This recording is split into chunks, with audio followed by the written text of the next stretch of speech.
Olá pessoal, sejam todos muito bem-vindos ao meu canal. Para quem não me conhece, eu me chamo Ivan e no vídeo de hoje nós vamos falar sobre a perícia técnica ambiental, também conhecida como perícia trabalhista.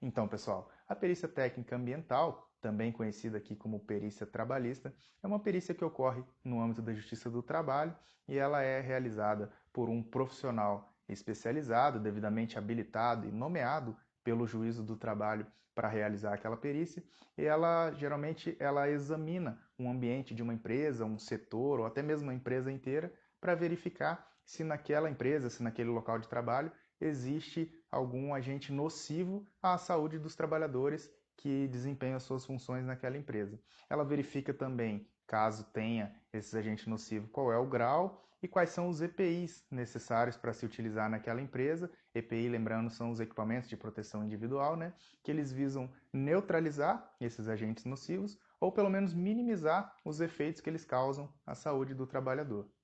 Essa perícia técnica, então, tem por objetivo auxiliar o juízo, ela é um meio de prova para auxiliar o juízo a formar a sua convicção sobre as reais condições de trabalho daquela determinada empresa. Lembrando que as provas que são apresentadas pelas partes, seja pelo ex-empregado ou até mesmo pela empresa, geralmente não são suficientes para demonstrar a real condição de trabalho.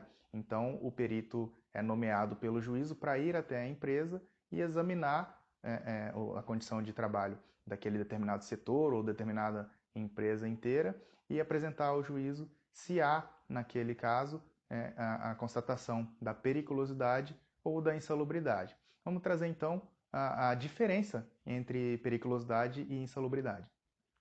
Resumidamente, a periculosidade ela é definida como aquilo que causa risco direto à vida do funcionário, ou expondo a um risco de lesão, ou até mesmo de óbito, dependendo do tipo de trabalho que é exercido naquele determinado setor. Já a insalubridade, ela oferece danos graduais, causando prejuízos biológicos à saúde e à imunidade do obreiro ao longo do tempo.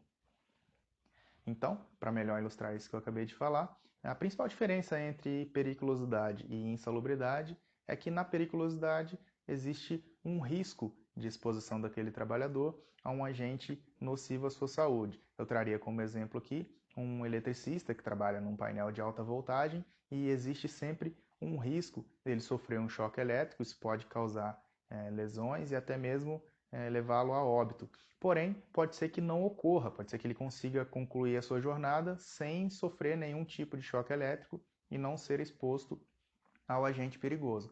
Enquanto na insalubridade, isso não ocorre, os danos eles são graduais. Eu traria como exemplo um mecânico que é diariamente exposto a óleos, a graxas, mas poderia citar também aqueles trabalhadores que são expostos a ruídos muito fortes, a calor, eles são diariamente expostos a esses agentes nocivos e eles vão sofrendo ao longo do tempo os danos provenientes desses agentes. Então essa é a principal diferença entre a periculosidade e a insalubridade, lembrando que a periculosidade ela pode ou não ocorrer, enquanto a insalubridade ela ocorre diariamente e aí existem alguns graus de exposição que também são constatados aqui na perícia. Mas sabendo então a diferença entre uma e outra, é importante lembrar que essa perícia ela tem um custo. E quem paga de fato a perícia trabalhista? Quem que é responsável por arcar com estes custos? Na verdade, a perícia ela é paga por aquele que perde o objeto da perícia.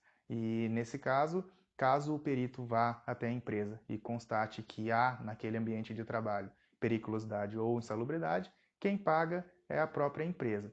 Porém, se esse perito chegar na empresa e não detectar a presença de agentes insalubres ou agentes perigosos, quem paga é o empregado que acionou essa empresa solicitando a examinação daquele ambiente e aí fica a cargo dele. Pode ser que a empresa até tenha algum grau de ruído, algum grau de calor, porém que não é suficiente para caracterizar a periculosidade ou a insalubridade, e aí isso quem determina é o perito. Nesse caso, quando não se constata periculosidade ou insalubridade, quem tem que pagar essa perícia é o próprio trabalhador.